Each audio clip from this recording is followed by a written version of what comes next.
ہم اللہ تبارک و تعالیٰ کی محبت میں اس کی عبادت کرتے ہیں اور اللہ تعالیٰ کی محبت کے چھن جانے کے خوف سے اللہ کی بغاوت سے بچتے ہیں، اور یہ اعلیٰ مرتبہ ہے۔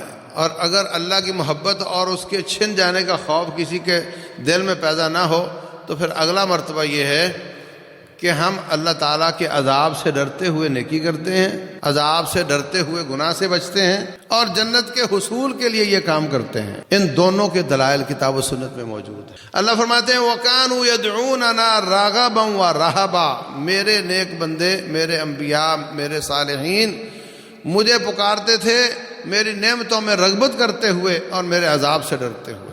اور جو قنوت پڑھی جاتی ہے نرجو رحمتک وَنَخْشَىٰ عَذَابَكَ، ہم تیری رحمت کے امیدوار ہیں اور تیرے عذاب سے ڈرتے ہیں، یہ قنوت ہمارے حلقوں میں نہیں پڑھی جاتی، اور جن حلقوں میں پڑھی جاتی ہے یہ ثابت شدہ۔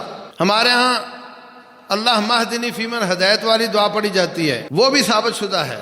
اللہم انا نستعینک ونستغفرک، وہ بھی ثابت شدہ ہے۔ اور جن حلقوں میں وہ پڑھی جاتی ہے ان میں تصوف کا غلبہ ہے، اور صوفیوں کا نظریہ یہ ہے کہ نہ ہمیں رب کے عذاب سے ڈر آتا ہے، نہ اللہ تعالیٰ کی جنت کی طمع ہے، ہم تو رب کی عبادت اگر کریں تو کرتے ہیں اس کی محبت میں۔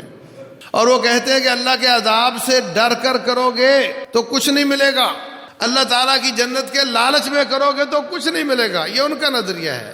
اور وہ یہ قنوت پڑھتے ہیں نرجو رحمتک ونخشیٰ عذابک، اور غور نہیں کرتے اے اللہ ہم تیری رحمت کے امیدوار ہیں اور تیرے عذاب سے ہمیں خوف آتا ہے۔